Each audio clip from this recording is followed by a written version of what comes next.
안녕하십니까. 반갑습니다. 생물의 박기웅입니다. 오랜만에 샤우팅. 자, 이번엔 이제 수질오염입니다. 네, 150페이지에 수질오염. 수질 오염에서 자, 여러분들 수질 오염을 일으키는 물질부터 한번 확인해 보자. 뭐가 있냐? 유기물. 유기물이 가장 수질 오염의 주된 오염 물질이야. 즉 생명체로부터 나오는 거니까 밥 찌꺼기, 즉 음식 찌꺼기라든가 생활 하수를 의미하는 거지. 그 다음에 가축 분뇨라든가 똥오줌 이런 것들이 바로 유기물이 되는 거죠. 그래서 유기물이 이제 유입됐다. 만약에 상류에서 유입됐다. 그러면 유기물이 증가했다. 유기물이 증가하면 유기물과 비례하는 게 있어요. 그 BOD라는 거. 좀 이따 얘기할게. 생물학적 산소 요구량이 증가해. 그래서 유기물이 증가했다. 그러면 유기물을 분해하는 누가? 분해자, 세균. 그치? 호기성 세균이 증가하게 돼. 호기성 세균이 증가하게 되면은 당연히 O2량은 어떻게 돼? O2량은 용존산소량이라고 그러지. 용존 녹아있는 용해에서 녹아있는 산소량은 감소하게 되지. 자, 그리고 호기성 세균의 증가에 의해서 이 유기물이 뭘로 바뀌냐? 유기물이. 얘네들 그 똥오줌, 음식 찌꺼기 있잖아. 얘네들이 호기성 세균에서 뭐가 되냐면 무기물이 된단 말이야. 무기물이 증가해. 근데 무기물이 증가하는데 문제는 뭐 무기물이 CO2라든가 H2O는 상관이 없는데 무기영양염류가 있어. 무기영양염류. 무기영양염류라는 게 증가해. 오케이? 여기 유기물 중에는 그 C, H, O 뿐만 아니라 N이나 P를 포함하는 영양소가 있지. 유기물 중에는 C, H, O, N, P. 즉 N이라는 건 질소는 어디 들어있냐면 단백질. 그 다음에 핵산이 뭐냐면 DNA나 RNA. 우리 세포마다 그러니까 음식물들, 유기물들은 니네들이 먹은 밥상 위에 있는 것들이지. 니네들이 아침밥 먹을 때 그 밥상 위에 있는 것들은 전부 다 식물이나 동물 세포들이란 말이야. 잘 생각해봐. 맞잖아. 밥이든 콩나물이든 무슨 고기든 간에 다 세포들이야. 그 세포 안에 핵이 있고 핵 안에 염색체 있고 염색체 안에 DNA, RNA가 있단 말이야. DNA. 그러니까 핵산은 바로 모든 생명체마다 다 있는 거야. 세포 구조면. 그럼 핵산에도 N이 있고 핵산에도 P, 인이 있어. 인. 그럼 이 N과 P가 분해되면 뭐가 나오냐면 무기영양용료 NH4+라든가 NO3-라든가 아니면 PO4 3- 이런 것들이 생겨. 즉 암모늄 이온이야. NH4+ 암모늄 이온, 그 다음에 NO3- 질산이온, 그 다음에 인산이온, PO4 3- 인산이온. 즉 N이나 P가 이런 이온이 돼서 물에 녹아. 됐지? 이걸 무기영양염류라고 해.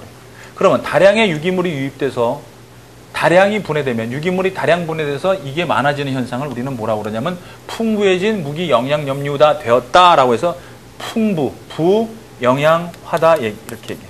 풍부해진 영양이 되었다. 그래서 부영양화다 이렇게.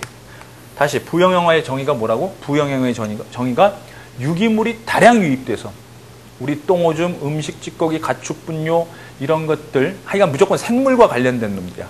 생명체와 관련된 것들로부터 나오거나 아니면 생명체 그 자체, 시체들도 마찬가지야. 생명체 시체들. 이런 것들이 많아지면 세균들이 썩게 해서 무기물로 바뀌는데 이때 바로 단백질이나 핵산과 같은, 즉 단백질이나 핵산이 갖고 있는 질소나 인은 바로 암모늄 이온, 질산이온, 인산이온이 된다 이거야. 근데 얘네들이 각각 얘는 뭐냐, 양이온이니까 음이온과 결합해 있고, 그 다음에 얘네 둘은 음이온이니까 양이온과 결합되어 있는 걸 염이라고 그래. 여기 염이라고 써있지? 그 총칭, 염류, 무기염류, 그 다음에 식물에게는 얘네들이 영양분을 하니까 무기영양염류, 다 똑같은 말이야. 알겠어? 자, 얘네들이 굉장히 많아져. 암모늄염, 질산염, 인산염 이런 것들이 많아지는 현상을 우리는 부영양화다 이렇게 얘기해. 원인이 뭐라고? 다량의 유기물 유입. 됐지? 자, 그러면 그 다음 장면, 이 부영양화가 진행되면 누가 신나겠냐? 그렇지. 무기물을 다시 유기물로 바꿔주는 누구야? 그렇지. 수생식물. 즉 누가 있냐? 식물성 플랑크톤. 식물성 플랑크톤. 이걸 다른 말로 뭐라고 그러냐면 조류. 해조류. 바다에 있으면 해조류고. 그지? 조류야, 조류. 얘네들이 무기물을 가지고 증가합니다. 얘네들의 증가가 일어나. 엄청나게 얘네들이 많아지니까. 이때 얘네들이 많아지는 현상 뭐라고 그래? 그렇지. 녹조 현상. 또는 or 적조 현상. 녹색 조류가 증가하면 녹조 현상. 그 다음에 뭐 쌍편모 조류라는 거 있어. 바다에 좀 빨간색인데 걔네들이 증가하면 적조 현상. 자, 녹조와 적조, 식물성 플랑크톤이 엄청나게 증가하는 현상인데 녹조나 적조가 일어나는 원인은 뭐다? 바로 부영양화야. 부영양화. 무기, 영양, 염류가 많기 때문에 이걸 가지고 광합성을 하는 식물성 플랑크톤이 많이 증가하는 거야. 알겠어? 오케이? 자, 녹조, 적조. 그러면 녹조, 적조가 일어나면 어떤 영향을 주느냐? 녹조, 적조를 야, 이거 물 표면에서 녹색 조류나 적색 조류가 엄청나게 많으면 햇빛 투과량도 줄어들지. 햇빛도 거의 못 들어가지. 그지? 그 다음에 산소도 얘네들이 써버리니까 산소 밑에 못 받지. 산소 공급도 못 받지. 그 다음에 이런 조류들이 독성물질도 내니까 결국 여기 사는 어패류들이 폐사됩니다. 어패류의 폐사가 일어나. 알겠지? 얘네들이 많이 증가하는 건 별로 좋은 게 아니란 말이야. 알겠어? 오케이? 어패류 폐사가 일어난단 말이야. 특히 이제 적조 현상. 바다에서. 적조 현상. 이 쌍편모 조류들이 있어. 이 적조들을 없애는 방법에 뭐가 있냐면 황토를 뿌려. 황토. 황토 알지? 얘네 황토로 만든 무슨 뭐 찰흙 같은 거 있잖아. 황색 찰흙. 뭐 이런 황토. 흙. 몸에 좋다는 황토가 있단 말이야. 황토 진흙이다. 진흙 오리구이. 뭐 그런 것들. 황토를 뿌리면 이 황토가 이 적조들 있지. 이 적색 조류들. 즉 식물성 플랑크톤을 흡착해가지고 가라앉아. 그래서 황토를 뿌려서 적조 현상을 없앤다. 이게 이제 일반적으로 쓰이는 방법인데 적조를 일으키는 그 식물성 플랑크톤 종류가 상당히 많어. 상당히 많은 편이야. 근데 그 중에서 이제 황토랑 붙는 놈도 있고 끈적끈적해서 붙는 놈도 있고 안 붙는 놈도 있어. 그러니까 일부에만 효과가 있는 거지. 이렇게 황토 뿌리는 거. 알겠지?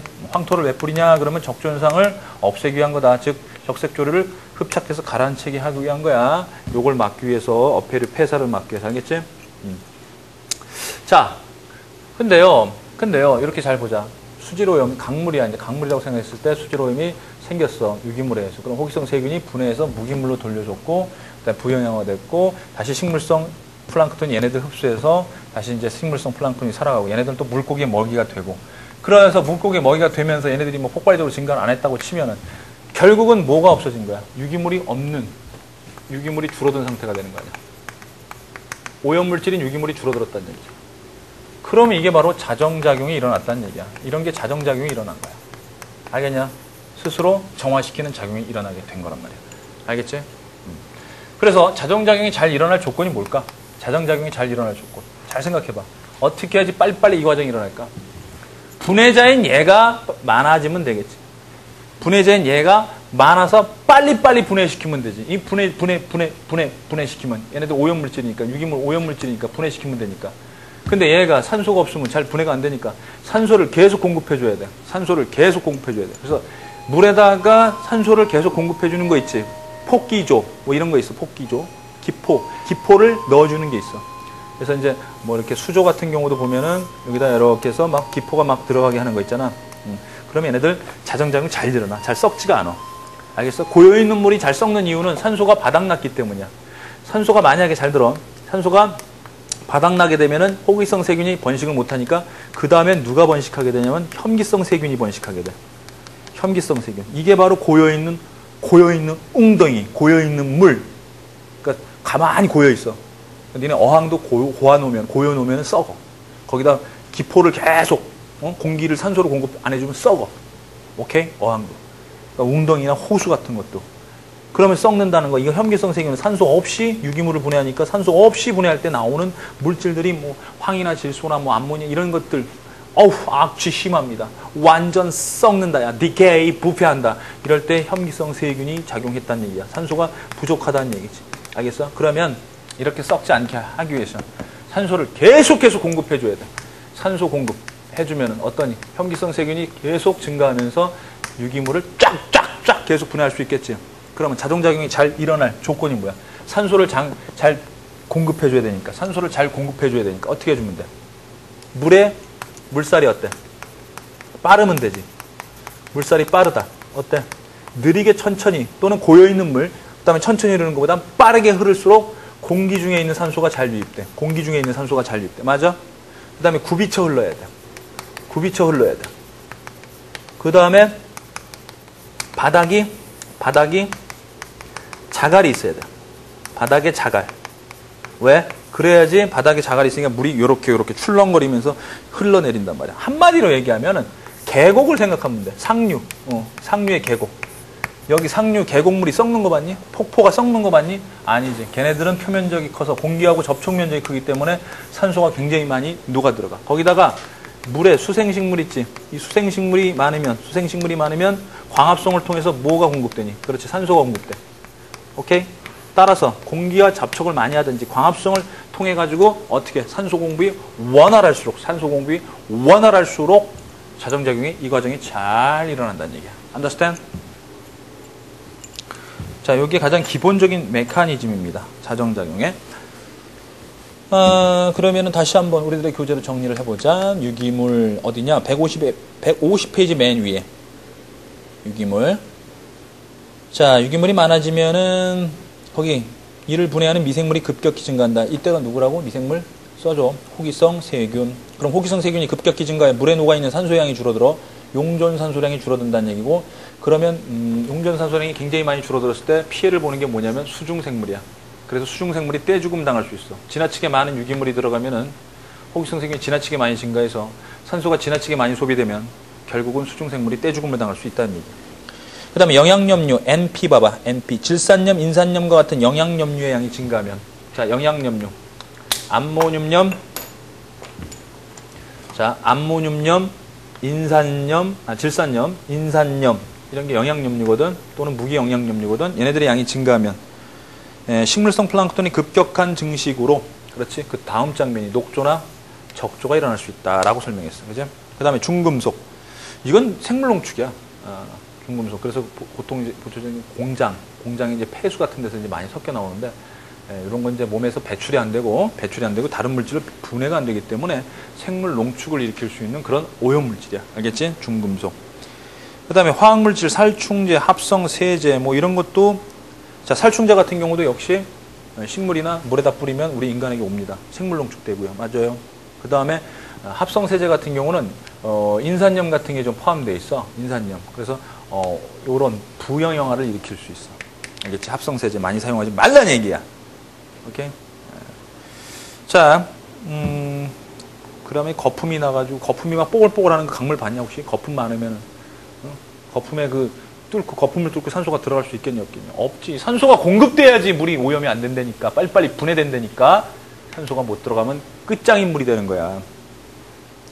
그 다음, 열 또는 폐수. 뜨거운 물이 나가. 뜨거운 물이 나가면 용존산소량을 줄여. 산소가 다 날아가 버려.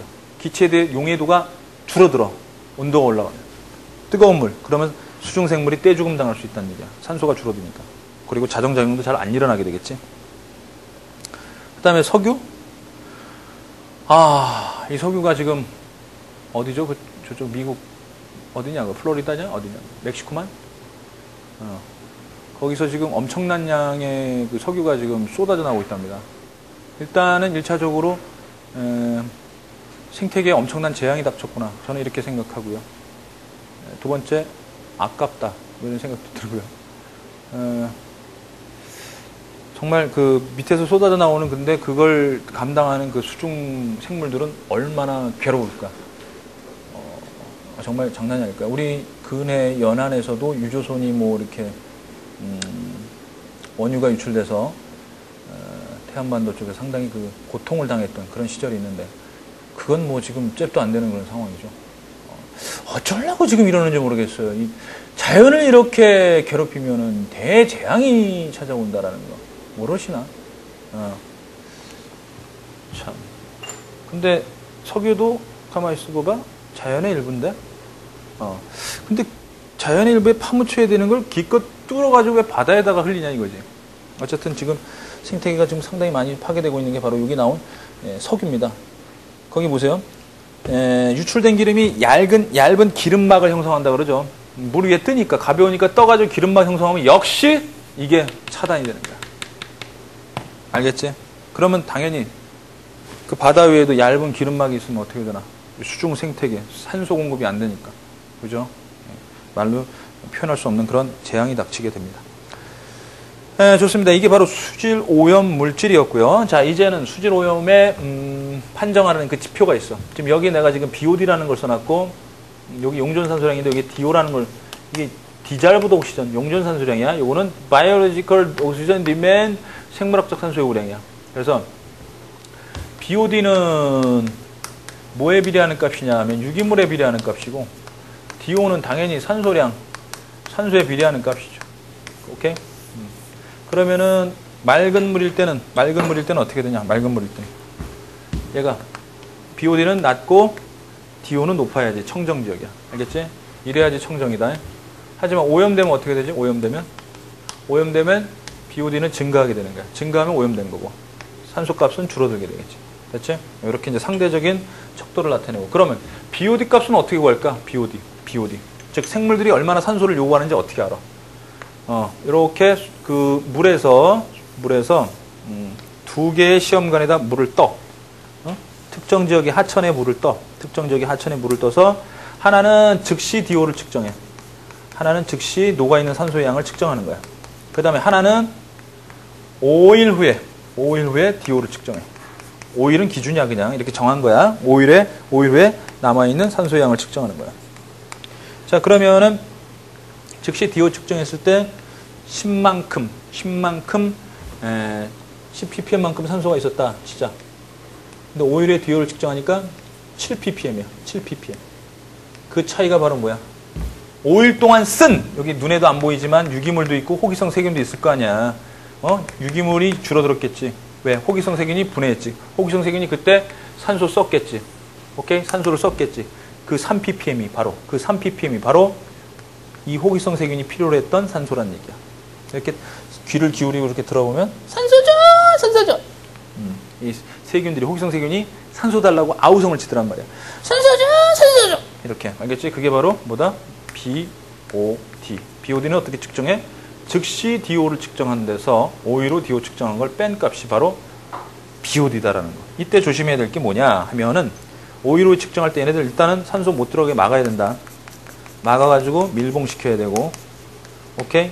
그 다음에 광합성 하면 안 돼. 산소 증가하니까 말도 안 되지. 암실에다 보관해야 되고, 그 다음에 냉장 보관하면은 이거 큰일 나. 효소 물질 대사 못하니까 안 되지. 호흡해야 되니까 20도씨에다 보관해야 돼. 5일 동안. 됐지? 그 다음에 실제로 오염 상태가 굉장히 심한 경우는 이렇게 하는 게 아니라 희석시킵니다. 왜냐하면 만약에 처음에 즉시 DO를 측정했는데 10ppm이었어. 10ppm.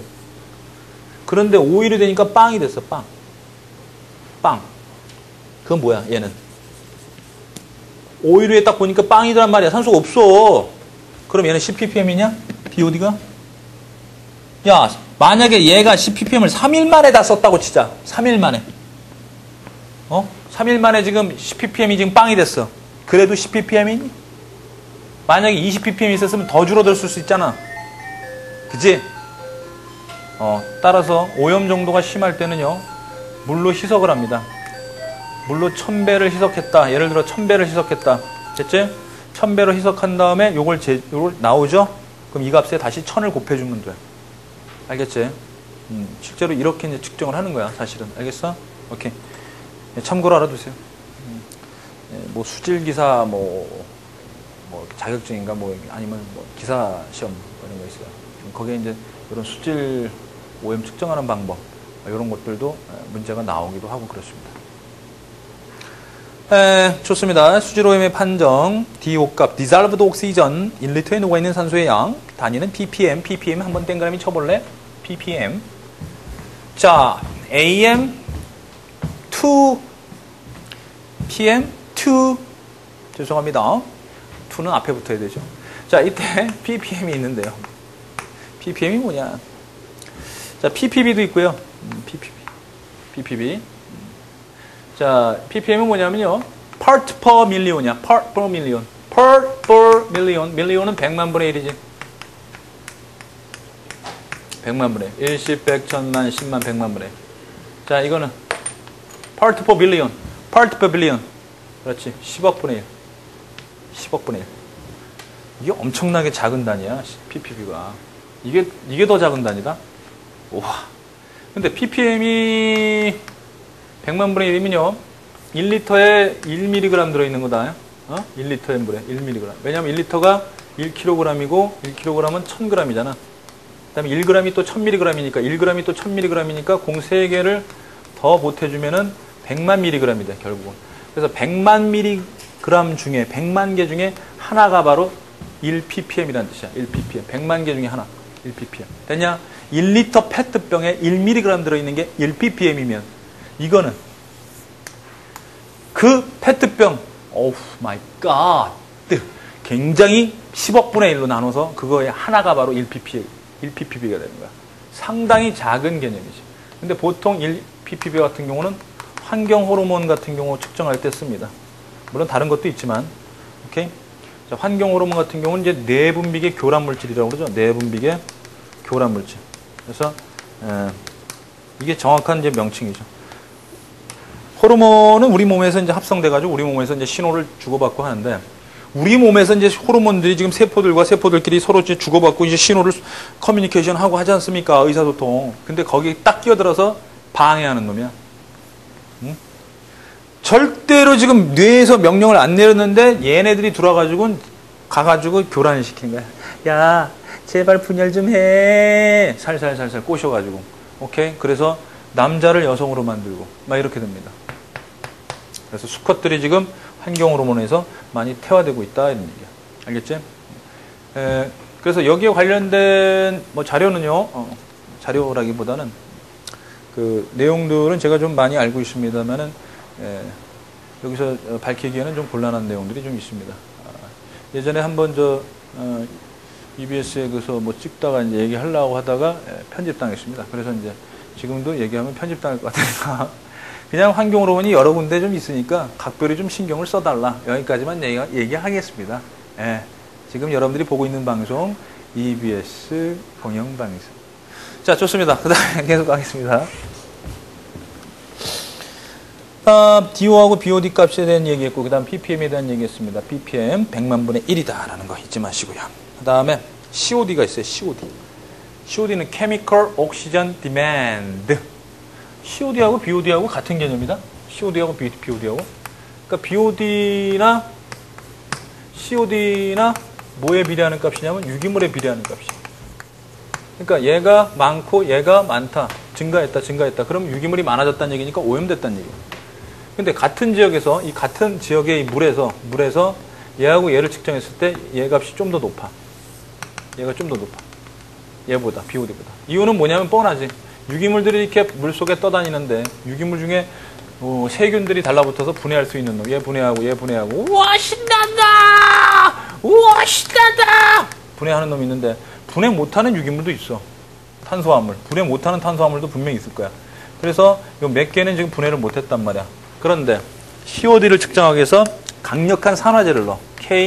KMnO4와 같은 KMnO4 즉 과망간산 칼륨 같은 놈이 있어. 이 강력한 산화제, 엄청나게 강력한 산화제라서 유기물 따지지 않습니다. 묻지도 따지도 않고 유기물이면 닥치는 대로 다 산화시켜. 산화. 포기성 세균이 산화 안 시켰던 그놈들까지 다 산화시켜. 모두 다 유기물이라면. 그러니까 산화시켜니까 여기 물에 있는 산소가 더 많이 줄어들어. 더 많이 줄어드니까 얘가 필요로 하는 산소가 더 증가한 거야. 얘보다 좀 더 많이 산소가 쓰인 거야.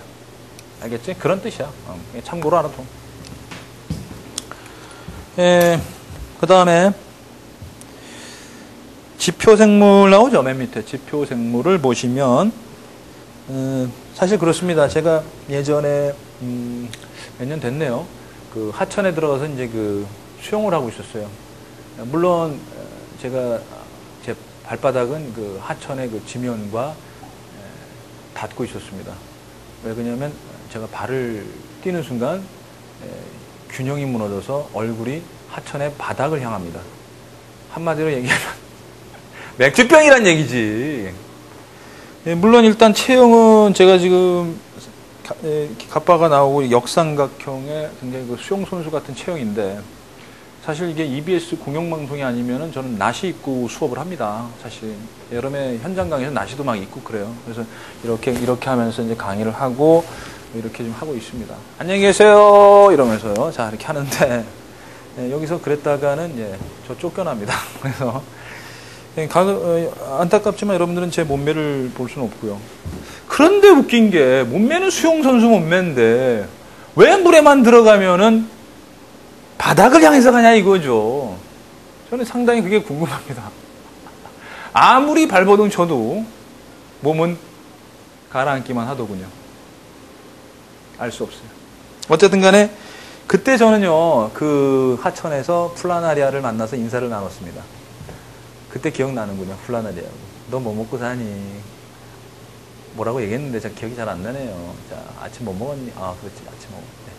그래서 그때 그물이 1급수였기 때문에 제가 마시면서 같이 플라나리아도 먹었던 기억이 있습니다. 그게 1급수입니다. 먹어도 돼요. 그런데 비가 엄청 내리고 나서 계곡에 놀러 갔습니다. 플라나리아를 만난 건 상류 쪽이었는데 이번에는 사람들이 워낙 많은 여름철이어가지고 하류 쪽에서 놀게 됐어요.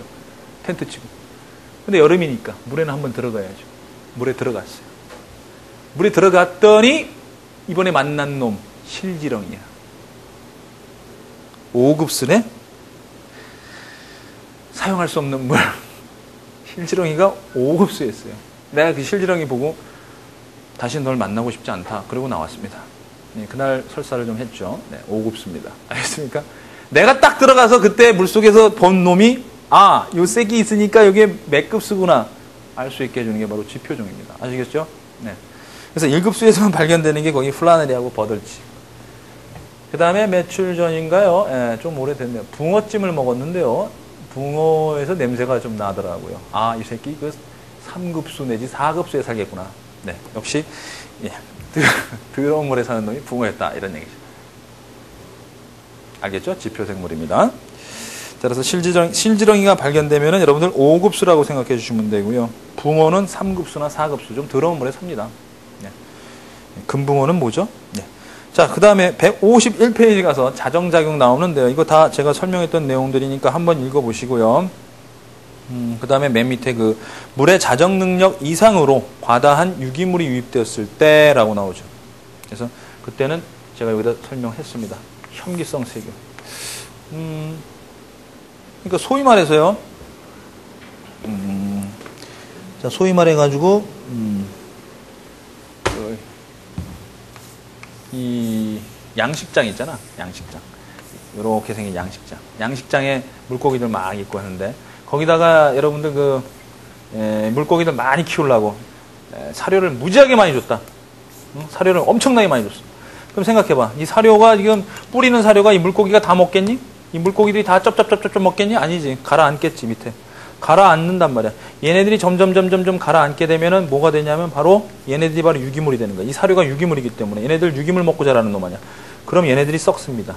알겠어요? 근데 여기는 호수기 때문에 산소가 그렇게 엄청나게 빨리빨리 공급될 수 없기 때문에 이 밑바닥은 결국 호기성 세균이 산소 다 소모하고 나면은 결국은 혐기성 세균에서 썩게 됩니다. 그래서 양식장은 문 닫아야 되는 상황입니다.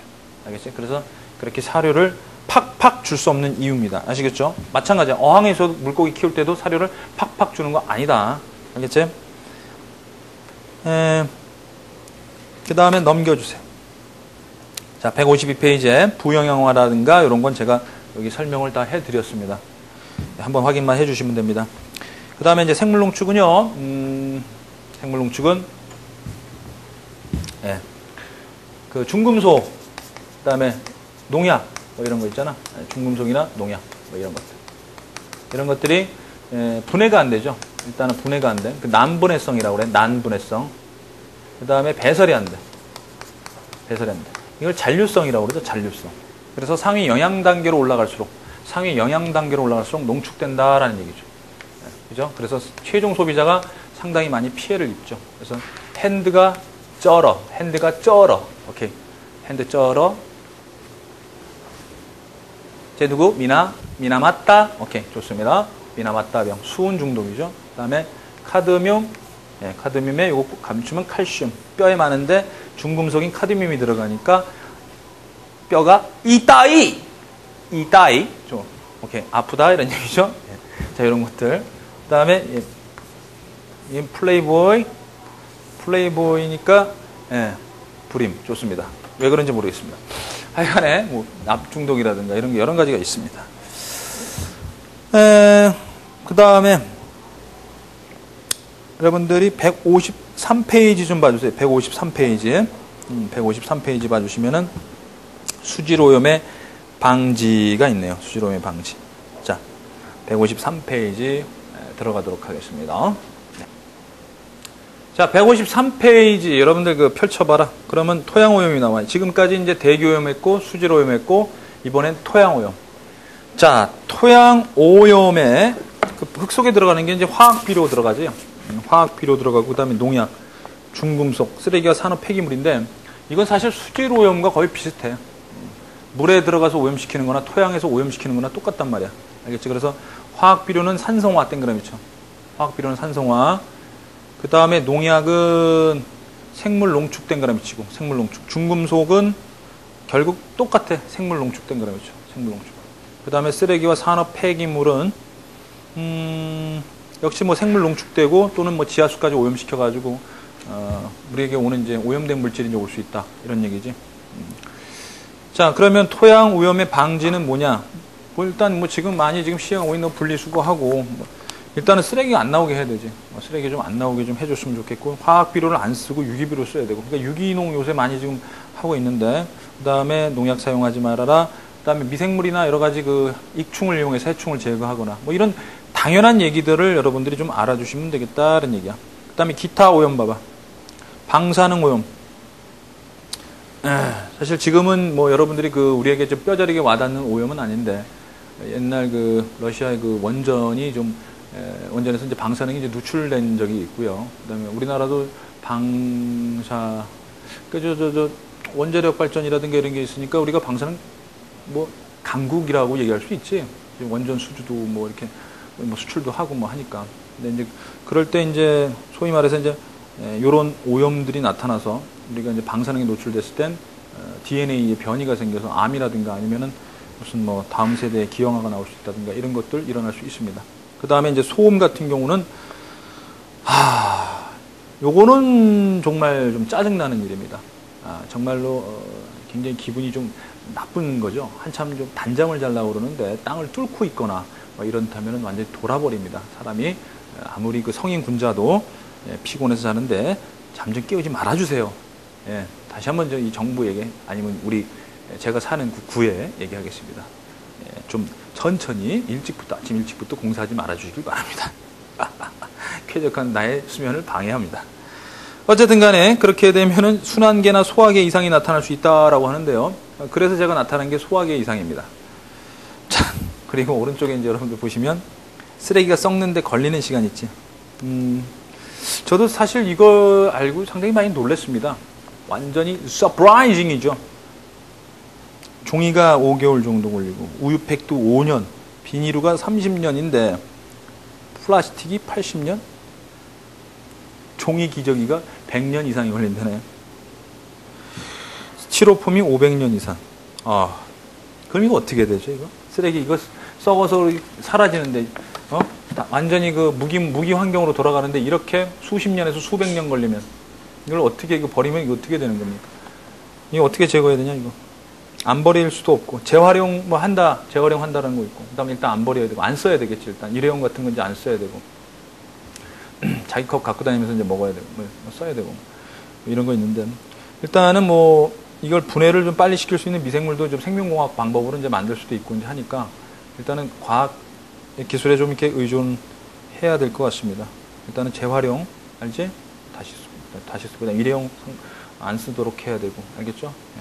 그래서 쓰레기를 좀 양을 줄이는 방향으로 가야겠습니다. 그런데 매 시간 또는 매일 아주 엄청나게 큰 건물, 알죠? 빌딩에서 쏟아져 나오는 그 배설물과 그다음에 쓰레기들, 그 양도 어마어마합니다. 어마어마해. 알겠죠? 그러니 뭐 이 서울 시내에서 나오는 그 쓰레기나 그 배설물은 그 양은 뭐 상상을 초월하는 겁니다. 그래서 이제 그것들을 어떻게 처리하느냐가 앞으로 점점 문제가 되지 않을까 싶네요. 전 세계적으로요. 자, 그런 거를 그냥 지금 이 수업 시간에 한번 생각을 좀 해봅시다. 진지하게. 넘겨주세요. 자, 이제 자연보존이라고 나옵니다. 드디어 이제 생태계, 생물과 환경의 마지막 결론입니다. 결론. 기승전결, 결론이죠. 그래서 154페이지에 산림 보존하고요. 그 다음에 생물종의 보존을 해야 되고 기타가 있습니다. 그래서 사실 천연기념물 같은 경우 좀 보호를 해야 되는데 알게 모르게 또 수렵, 밀렵이라고 그러죠. 몰래 이제 사냥도 하고 이렇습니다. 그래서 사라지는 종들이 좀 꽤 되고 있답니다. 근데 어차피 우리가 자연의 일원으로서 생물종의 그 다양성을 지켜나가야 되고요. 우리가 책임을 져야 됩니다. 그래서 이제 생물종을 좀 보존해야 된다는 거에 여러분들이 좀 많이 좀 관심을 좀 기울여 주시길 바랍니다. 결론은 이겁니다. 154페이지에서는 결론. 자연 보호하자. 오케이? 아시겠죠? 네. 우리 대자연을 보호합시다. 안 그러면 그 자연이 바로 우리에게 뒤통수를 때리는 날이 찾아올지도 모릅니다. 뭐 재난 영화들 많이 보면 알 거 아니냐. 자, 우리 온 우주상의 어딘가에 우리가 똑같은 생명체가 존재한다면 모르겠지만 우리가 살 수 있을 만한 곳은 현재는 지구밖에 없습니다. 명심하세요. 지구를 사랑합시다. We are the world. 자, 그러면은 155페이지에 여러분들 그래프를 한번 확인하고 오늘 이 수업을 마칠까 합니다. 봐라. 순서대로 그 그래프의 순서대로 먼저 BOD 값이 증가해. 유기물이 유입됐다는 얘기야. BOD가 증가한 이유가 뭐라고? 유기물이 유입됐다는 얘기야. 됐지? 자, 유기물이 유입되면 누가 따라 증가하냐면 호기성 세균이 따라서 증가해. 됐지? 그 시간 순차적으로. 오케이? 그러면서 산소량이 줄어들고 있어. 확인해. DO 값이 줄어들고 있지. 그 다음에 무기영양염류가 증가하고 있어. 무기영양염류, 질산염, 인산염이 증가하고 있어. 됐니? 오케이? 그러면서 그 다음에 조류가 증가하고 있어. 안다스텐? 그 시간적인 추이를 볼 수 있겠지? 자, 그럼 1번 보자. 유기물이 유입된 지점은, 오케이. 얘네 BOD 값이 증가한 지점이다. 2번, 구간 A에서 B. 밀도가 증가한 세균, 호기성 세균이다. 왜? 산소가 줄어들었기 때문에 호기성 세균이다. 라고 보는 거야. 3번, 물고기의 떼죽음 가능성이 가장 높은 것은 DO 값이 가장 낮은 B하고 C 사이가 되겠지. 오케이? 물고기가 산소가 부족하니까 산소죠 하면서 수면 위로 입을 뻐끔뻐끔 내밀면서 외치는 그 샤우팅. 들어봤니? 물고기의 샤우팅. 안타깝습니다. 4번, 얘가 증가하는 이유는 유기물이 다량 유입됐기 때문이야. 다량. 오케이. 5번, 조류의 증가에 직접적인 원인이 된 물. 얘는 이거지. 부영양원. 즉, 오케이. 6번, 구간 CD에서 용존산소량이 증가한 이유는 뭘까? 다시 유기물이 다 분해돼서 이제 산소가 어떻게 돼? 내가 얘기했지. 공기. 강물이 흘러가면서 공기가 유입되고 또 광합성. 자, 제가 여기가 핵심의 땡꾸녕이 요거요. 알겠어? 요 핵심의 땡꾸녕을 잘 보시면서 요 내용을 여러분들 머릿속에 넣으면은 이쪽 수지로염 쪽은 여러분들이 다 잘 정리가 될 것이라고 믿습니다. 자, 이렇게 해서 여러분들 이쪽 파트는 한 문제만 풀고, 오케이. 한 문제 풀고, 나머지는 쉬운 내용이니까 여러분들이 풀고 넘어가자. 자, 한 문제만 풀자. 우리들의 교재 161페이지. 161페이지에. 자, 이제 서서히 종강으로 치닫고 있잖아. 하이탑을. 정말 니네들 이거 50분, 50강은 이거 대단히 힘든 거다. 나 정말 수고하고 있다, 진짜. 칭찬 좀 해줘. 자, 그렇지. 자, 굉장히 이뻐해주고. 굉장히, 알겠어? 힘들어. 자, 그럼 3번 보자. 161페이지 3번. 다음 그림은 하수 처리장에서 나오는 물을 재처리하여 하천의 부영양화를 줄이기 위한 장치야. 부영양화를 줄이기 위한 장치다. 몇 줄 쫙. 부영양화를 줄이기 위한 장치. 자, 그럼 먼저 생활하수에다가, 그림에 생활하수에다가 써줘라. 유기물 써줘. 생활하수가 유기물이다. 알지? 음식 찌꺼기 들리는 거. 설거지해서 내려보내는 거. 하수 처리장 들어가서 A가 나오니까 하수 처리장에 뭐가 있을까? 하수 처리장에. 뭘까요? 그렇지. 호기성 세균이 있지. 호기성 세균이 있어가지고 이 하수 처리장에서 이제 나오는 그 A가 뭐가 많냐면 바로 여기에 분해된 무기영양염류가 많을 거야. 근데 이게 바로 그냥 강물로 흘러 들어가면 바로 오염을 시키는 거잖아. 부영양화가 되는 거 아니야. 강물로 직접 들어가면 안 돼. 그래서 어디로 간 거야? 어디로 보낸 거야? 거기 봐봐. 빛을 공급, 빛 땡그라미, 이산화탄소 땡그라미. CO2를 가지고 빛을 가지고 뭘 할 수 있어? 띵크, 빨리 띵크. 오케이. 광합성할 수 있는 조류네, 조류. 식물성 플랑크톤이 거기에 들어있네. 그 미생물이 바로 얘네, 광합성. 즉, 이 무기영양염료를 얘네들이 흡수해서 사용하는 거야. 그렇지? 그리고 나서 여기서 나온 놈들은 무기영양염료가 없는 놈이니까 이제 강물로 가도 된다는 얘기야. 기억, 광합성을 하는 미생물 이용한다. 조류, 식물성 플랑크톤, 무기영양염료를 이용하는 놈이다. 먹이로. 이은 인산염의 농도는 A가 B보다 높다. 여기가 A고 여기가 B잖아. 여긴 줄어들었겠고 여기는 많았겠지. 여기가 많았어. 디귿 용존산소량은 A가 B보다 많다. 야, 이게 광합성하면은 이게 광합성하면 여기는 이제 호기성 세균이 산소 썼으니까 여기는 산소가 거의 없겠지. 근데 얘가 광합성을 통해서 산소가 여기 많이 만들어졌겠지. 그지? 별거 아니야. 굉장히 쉬운 내용이야. 자, 이렇게 해서 우리가 자연보호에 대해서 생각할 수 있는 시간을 가졌습니다. 자, 이제 라스트 한 강만 여러분들이 저하고 하면은 하이탑 완강이 됩니다. 기대가 되는군요. 오케이. 아, PD님이 지금 손가락 3개를 이렇게 하셨죠? 네. 저를 사랑한답니다. 알고 있습니다. 세강남고. 저를 바보로 하시나, 지금? 나와보세요, 한번. 빨리 나와보세요. 자, 언젠간 아시게 됩니다. 이야, 정말 핸섬하게 생기셨어요. 멋있게 생기셨습니다. 아주. 궁금하죠? 예. 생명공학에 가서 제가 복제한 인간으로 보여드리겠습니다. 오케이, 좋습니다. 여러분들. 마지막 생명공학 한 단원 남았다는 얘기입니다. 예. 수고했습니다. 바이바이.